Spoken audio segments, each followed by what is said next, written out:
MIM से जुड़े हुए ये साबित कर रहे कि लोग बीजेपी की बी टीम है, क्योंकि आप ऑलरेडी जो है चर्ची गर्दुल्ले बेवड़े हो। उनका बड़ा भाई हफ्ता खाता है, उनका छोटा भाई मर्डर केस में था, उनका मैं केस भी ओपन करने वाला हूँ। तनवर नगर के नाके में माल घसता था। आज जो शहादत हुई इतनी बड़ी कामनाई साहब की, तो उसको देखते हुए कितने मुस्लिम देशों ने जो है वो ईद तक नहीं मनाई। ऐसे माहौल में आप जो है वो कव्वाली का प्रोग्राम रख रहे हो, जहाँ पर आपको जो है किसी की शहादत पे कुरान का नहीं कर लिए होते। जब आपको स्टेज पे आपको मिलता है, कैसा बोलते हैं ना कि वो कुत्ते को हजम नहीं होता है। तुम्हारी पार्टी के नेता जो है वो खुद तुम्हारी बुराई कर रहे हैं, दूसरी पार्टी को छोड़ो, तुम्हारी खुद की पार्टी के लोग दिखा नहीं दी।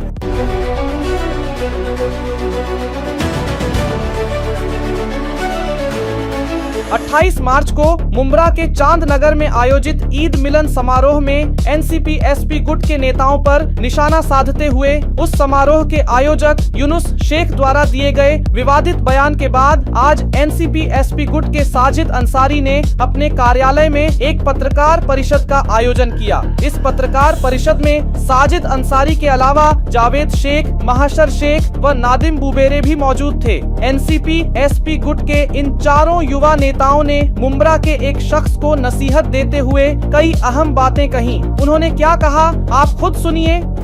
साजिद भाई, आज आप लोगों ने पत्रकार परिषद रखी है, क्या मुद्दा आप बोलने वाले हैं आज? अस्सलाम वालेकुम रहमतुल्लाहि व बरकातहू। मुद्दा ऐसा है कि 2 दिन पहले जो है चर्ची ने ईद मिलान का प्रोग्राम रखा था, तो उसके अंदर उसने कुछ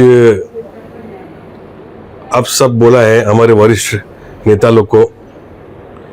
तो मैं उसके ऊपर ये कहना चाहूँगा कि जैसे आप जीते हो तो आप लोगों का काम करें, आप किसकी टिंगलबाजी ना करें। और आप लोग ने देखा होगा, शायद पत्रकार भाई लोग भी वहाँ गए होंगे, उनके वार्ड के 3 जीते हुए कैंडिडेट भी वहाँ नहीं गए थे, और उनका जो इनविटेशन कार्ड निकला था उसमें बीजेपी नेता थे, शिवसेना के नेता थे। तो ये एमआईएम से जुड़े हुए ये साबित कर रहे कि लोग बीजेपी की बी टीम है। आप इतने लायकदार होते तो आपके पैनल के जितने पार्टनर थे वो सब आपके साथ में वहाँ मिले होके ईद मिलन का प्रोग्राम मना रहे होते, मगर आप उस लायकदारी नहीं हो, क्योंकि आप ऑलरेडी जो है चर्ची गर्दुल्ले बेवड़े हो। बराबर आपके चैनल के माध्यम से कहना चाहता हूँ मैं, उनका बड़ा भाई हफ्ता खाता है, उनका छोटा भाई मर्डर केस में था, उससे छोटा जो है वीआईप सेंटर में। तो ये सब उनके घर में ही हो रहा है, समझे, और निकल रहे हैं हमारे नेताओं की बुराई करने के लिए। तो मेरा खाली यही कहना है उनको कि आप जीते हो, लोगों का काम करो, काहे को किसको उंगली कर रहे हैं। वैसे भी बहुत कम दिन बचे हैं इंशाल्लाह तुम्हारी सीट उड़ने के लिए। आज नहीं तो कल तुम्हारी सीट इंशाल्लाह वैसे भी उड़ेंगी। और बहुत एक अंदर मेरे बात छुपी हुई है, बहुत जल्दी जो है उनका मैं केस भी ओपन करने वाला हूँ, और आने वाले वक्त में आपको इंशाल्लाह फिर बुला के उस केस के बारे में बताऊंगा। बहुत जल्द इंशाल्लाह ओपन करूंगा, अल्लाह ने चाहा तो, क्योंकि जितनी उनकी हेगड़ी ना वो खत्म करना बहुत जरूरी है। आज उनकी पहचान भी जो थी ना बनी है, वो हमारे अवार्ड साहब के से बनी है। तो वो तो कुछ भी नहीं था, वो तो तनवर नगर के नाके में माल घसता था और वहीं खड़ो के पीता था। मैं तो मेरी आंख से देखा, मैं तो एकदम करीबी से जानता हूँ, समझे। उसको मार्केट में लाने वाला भी अवार्ड साहब है, तो उसको कौन खड़ा करेगा? आप जैसे लोग भी खड़ा, आप लोग खड़ा करेंगे कोई चर्ची और गर्दुल्ले को? आप लोग भी नहीं खड़ा करोगे। साजिद भाई, आप जैसे कि चर्ची गर्दुल्ले बेवड़े की बात कर रहे हैं, मुंब्रा में बहुत सारे चर्ची गर्दुल्ले और बेवड़े हैं, आप किसको बोल रहे हैं? आप नाम लेंगे तो हमारे दर्शक को साफ साफ बात समझ में। नहीं, नाम लेने की जरूरत नहीं, समझदार को इशारा काफी है। और जिसने हमारे नेता के खिलाफ बोला है ना, मैं उसी को बोल रहा हूँ, पूरे मुंब्रा कोसा के लोगों ने नहीं बोले। कॉर्पोरेटर ने ईद मिलाद का प्रोग्राम रखा, उसमें आप लोगों को ऐतराज क्या हो रहा है? उन्होंने अपने नेताओं को, थाने महानगर पालिका के नेता है, बीजेपी के नेता है, एक ईद मिलन के हिसाब से उन्होंने प्रोग्राम रखा, तो आप लोगों को कहीं ना कहीं आप लोगों को नहीं बुलाया करके आप लोगों को ऐसा नहीं है कि बुलाए नहीं, तुमको तकलीफ हो रही है। अच्छा है आप ये प्रोग्राम रखो, मगर हमारे वरिष्ठ के बारे में बोलो। प्रोग्राम रखे, आप अपना कामयाब करो प्रोग्राम को, हमको उससे क्या तकलीफ है। मगर हमारे वरिष्ठ नेता लोग के बारे में तो कुछ मत बोलो ना। आप प्रोग्राम रखो, आप वहां डांस रखो, कुछ भी रखो, आपकी मर्जी है, मगर ये कि आप उस प्रोग्राम के ताल्लुक से बोलो। आपने किसको ही बुलाया हुआ XYZ, समझे, उससे हमको मतलब भी नहीं है, मगर हमारे नेताओं के टिंगल मत करो। जिस तरह से आप आरोप लगा रहे हैं कि वो बीजेपी शिवसेना ऐसे नेताओं को बुला रहे, तो आपकी भी पार्टी कहीं ना कहीं उनसे भी मिलती जुलती है। तो हमने कहा मना कि नहीं मिलो, मतलब मिलो तो उनका इन्विटेशन में आ गया ना भाई, हम थोड़ी इन्विटेशन दे रहे। मिलना जुलना और इन्विटेशन देने में फर्क हो गया ना भाई दीपक भाई। मैं तो भाई का था मतलब आपको दावत दे दिया हूं कि आप मेरे स्टेज पे आओ, और मिलना कैसे हो कि आप मुझे मिल के महासभा के अंदर या टीएमसी के अंदर मैंने आपसे मिल लिया, वो एक चीज विषय अलग हो गया ना। ये तो मैंने आपको दावत ही दे दिया हूँ। लेकिन उनका जो कार्यक्रम था कोई पार्टी का वो नहीं था ना, उनका अरे, खुद का पर्सनल कार्यक्रम मैं आपको बताऊं, सबसे पहली बात तो ये है कि जिस तरह से जैसा कि अभी साहिल भाई ने पूछा कि भाई आपको नहीं बुलाया गया करके, तो मैं आपको बता दूं कि भाई इन्विटेशन हमको भी आया था, ऐसी बात नहीं। मैं आपको एक बात बता दूं कि आप सब पत्रकार है माशाल्लाह, और सब अवेयर है कि आज देश में, आज दुनिया में जिस तरह का माहौल चल रहा है, जो जंग चल रही है ईरान से अमेरिका की, आज जो शहादत हुई इतनी बड़ी कामनाई साहब की, तो उसको लेते हुए, उसको देखते हुए कितने मुस्लिम देशों ने जो है वो ईद तक नहीं मनाई। कि पूरी दुनिया में जितने शिया समुदाय है उन्होंने ईद तक जो है नहीं मनाई। मुमरा में भी कितने नेता ऐसे हैं जो ईद मिलन का प्रोग्राम रखते थे हर साल। इस शहादत को देखते हुए और जिस तरह से हिंदुस्तान में और दुनिया में मुसलमानों की जो हालत है, जिस तरह से जुल्म हमारे पे ढाया जा रहा है, उसको देखते हुए जो है बहुत से लोगों ने इसको जो है तर्क किया ये प्रोग्राम को। तो तुमको ऐसी जगह इस वक्त मैं आपको बताऊं, कल के दिन दिल्ली से जमात उलमा हिंद के जो जनरल सेक्रेटरी कल मौलाना यूसुफ साहब, ये कल आए थे रात में, उनका बाइट मैं आपको भेजता हूँ, आपको पता चला, आप चलाना इस वीडियो पे। वो दिल्ली से आए हुए मौलाना उन्होंने जो है इस प्रोग्राम पर एतराज किए कि बड़े शर्म की बात है कि जहां मुसलमान ज्यादा तादाद में रहते हैं, ऐसे इलाके में, ऐसे माहौल में आप जो है वो कव्वाली का प्रोग्राम रख रहे हो, जहां पर आपको जो है किसी की शहादत पे कुरान का नहीं कर लिए होते तो एक बार पढ़वा जाता था। आपके वार्ड में दुनिया भर की जो मूल सुविधा है, जिसको आपको ध्यान देना चाहिए, जिसमें आपको काम करना चाहिए, 2 महीने 2.5 महीने के ऊपर हो गए आपको इलेक्शन जीत के, मुझे बताओ कि एक निधि लाने की आपने कोशिश की है, एक तरक्की का काम करने की आपने कोशिश की है? उठे छुटे आपके हाथ में जब माइक आता है, जब आपको स्टेज पे आपको मिलता है, कैसा बोलते हैं ना कि वो कुत्ते को हजम नहीं होता है, एक कहावत है। तो जहां आप ये चीज जो है ना वो आपको हजम नहीं हो रही, जहां आपके हाथ में माइक आता है, आपके पास एक ही टारगेट है, अरे अपनी काबिलियत के बलबूते पे लोगों के बीच में जाओ कि तुमने क्या किया वो लोगों को बताओ। जब तुम्हारे हाथ में माइक आता है तुम आमदार की बुराई चालू कर देते हो, जब तुम्हारे हाथ में माइक आता है तुम हमारे नेताओं की बुराई चालू कर देते हो। तुम्हारा क्या है, तुमने क्या किया? तुम दूसरों की बुराई करके अपने आप को हीरो नहीं बना सकते हो। पब्लिक होशियार है, अब जो है ना लोग बोर हो चुके हैं, और लोग बोर हो चुके हैं तो दूर की बात, तुम्हारी पार्टी के नेता जो है वो खुद तुम्हारी बुराई कर रहे हैं, जिसकी मिसाल आपको परसों के दिन जो ईद मिलाद का प्रोग्राम हुआ ना, मुझे बताओ एक एमआईएम का उसके अंदर नगर सेवक तो छोड़ो, उसमें कार्यकर्ता तक नहीं था। तुमने बुलाया किसको?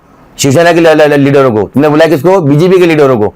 तो ये बात तुमने लोगों को जाहिर कर दी कि तुम्हारे जो साठगांठ है वो किससे है। तुम्हारे पास मुमरा का कोई पार्टी का नेता तुम्हारे को दिखाई दिया?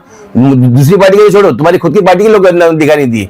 और एक दूसरी बात आपके माध्यम से मैं बताना चाहता हूं कि जिस तरह से माइक पकड़ के जो सीना चौड़ा करके तुम आप बोल रहे थे ना कि हमने पानी की लाइन लाए, अभी अमीनाबाद में वो लाइन मिलेंगी, किस्मत कॉलोनी में लाइन मिलेंगी, तो ये झूठ बोलना, लोगों को बहकाना छोड़ दो, क्योंकि ये जमाना जो है ना वो सोशल मीडिया का है और डिजिटल जमाना है। लोगों को मालूम है ये शासन की निधि है जो 2024 में 2023 में इसका वर्क ऑर्डर हुआ है।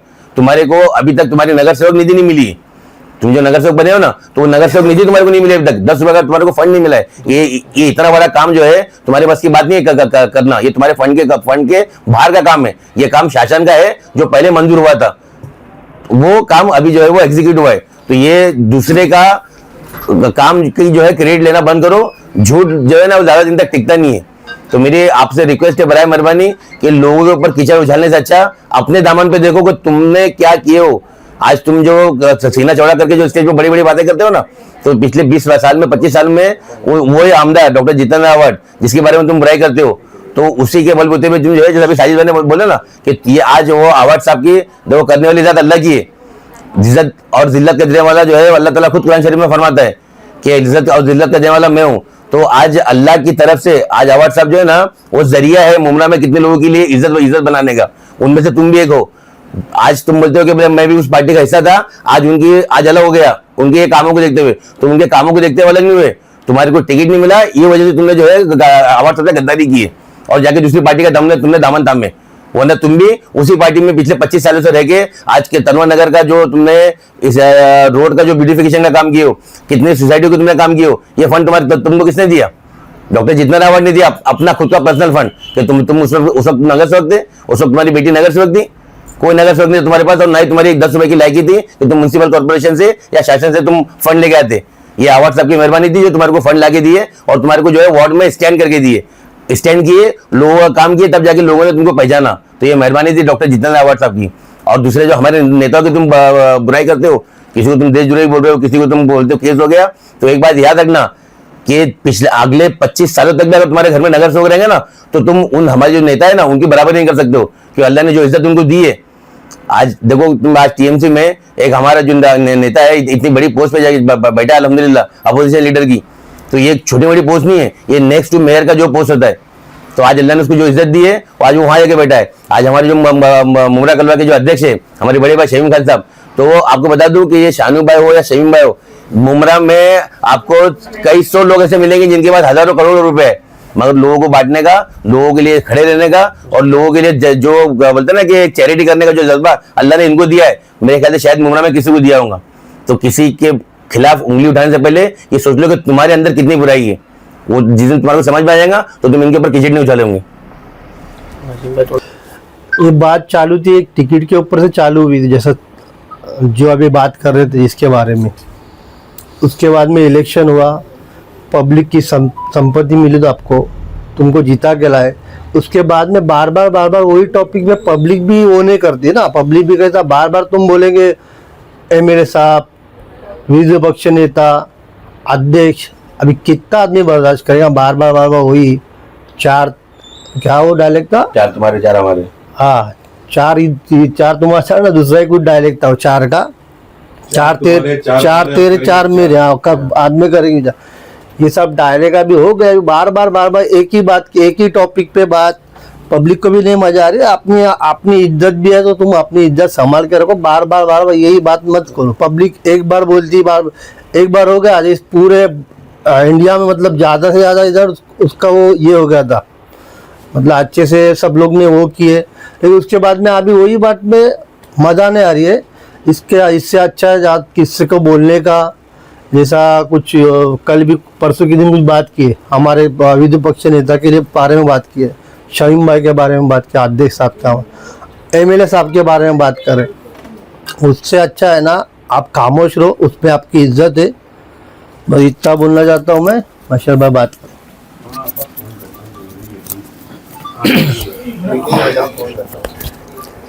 भाई, जिस तरीके से आप जो बात मतलब अभी आपकी तरफ से जो बातें हो रही, कहीं ना कहीं जो उनका जो पद जाने का जो डर है वो कहीं ना कहीं सता रहा है। इसी वजह से शिवसेना को या बीजेपी को खुश करने का यहाँ पर प्रयास किया जा रहा है। देखिए वो खुश जिसको करना है करें, मगर हमारे शहर का वातावरण खराब ना करें। बाहर वालों को जितना खुश करना है करें। ईद मिलन का प्रोग्राम रखा था इन लोगों ने, अच्छी बात है, रखा उन्होंने प्रोग्राम, लोगों को बुलाया, मिलना जुलना हुआ, पूरे ईद रमज़ान चला जाता है तो एक अच्छा एक मिलन बनता है।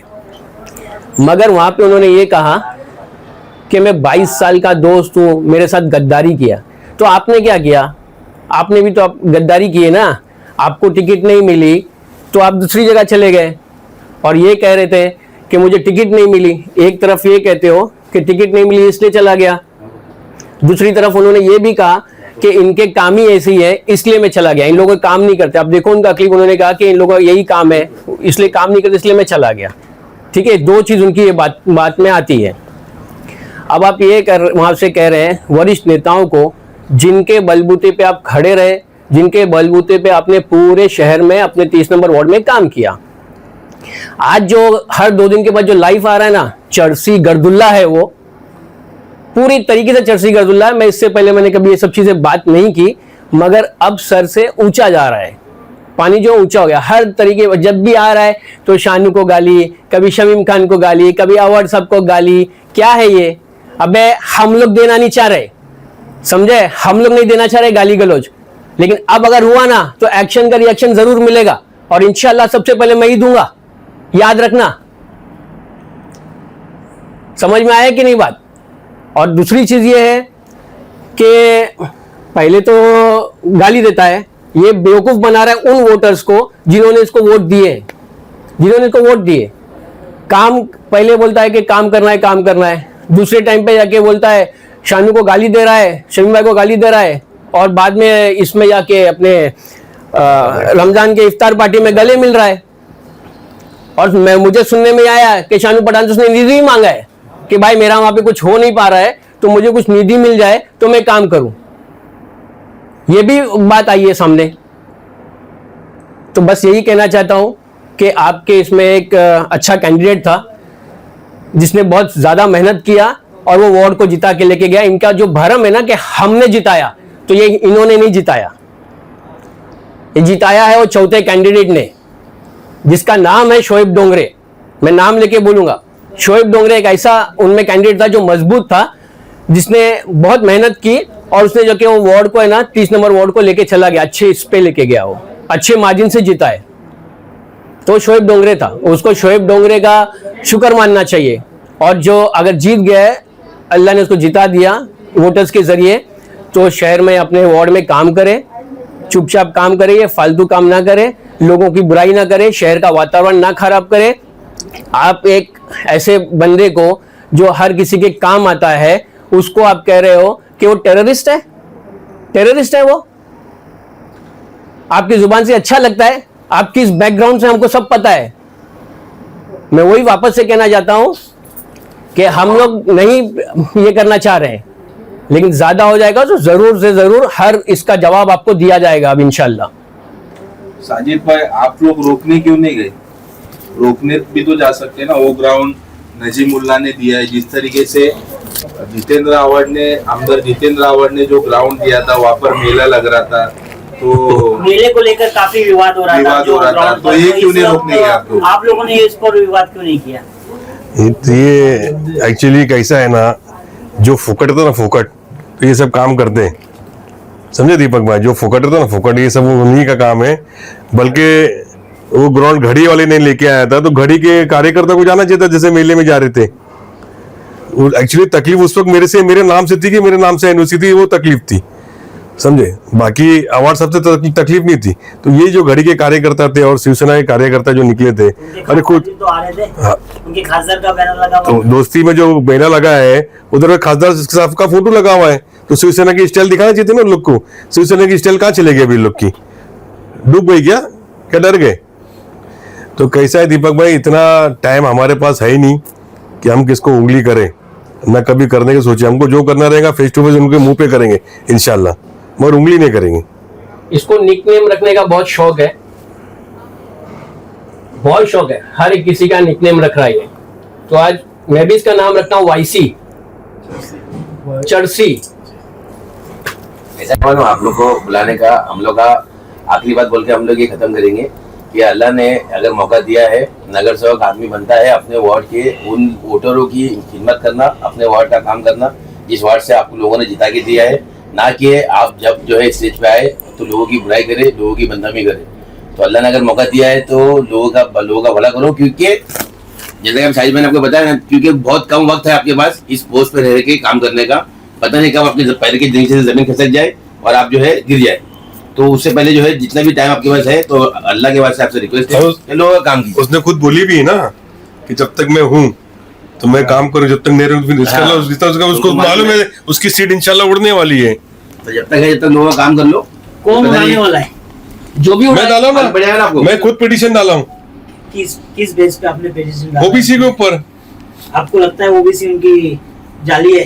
अरे भाई माहिती डाल के पेपर ला, जब भी तो समझ में आ रहा जाली है। उसका खुलासा कब करोगे? जब रिजल्ट आएगा जब करूंगा इंशाल्लाह। बस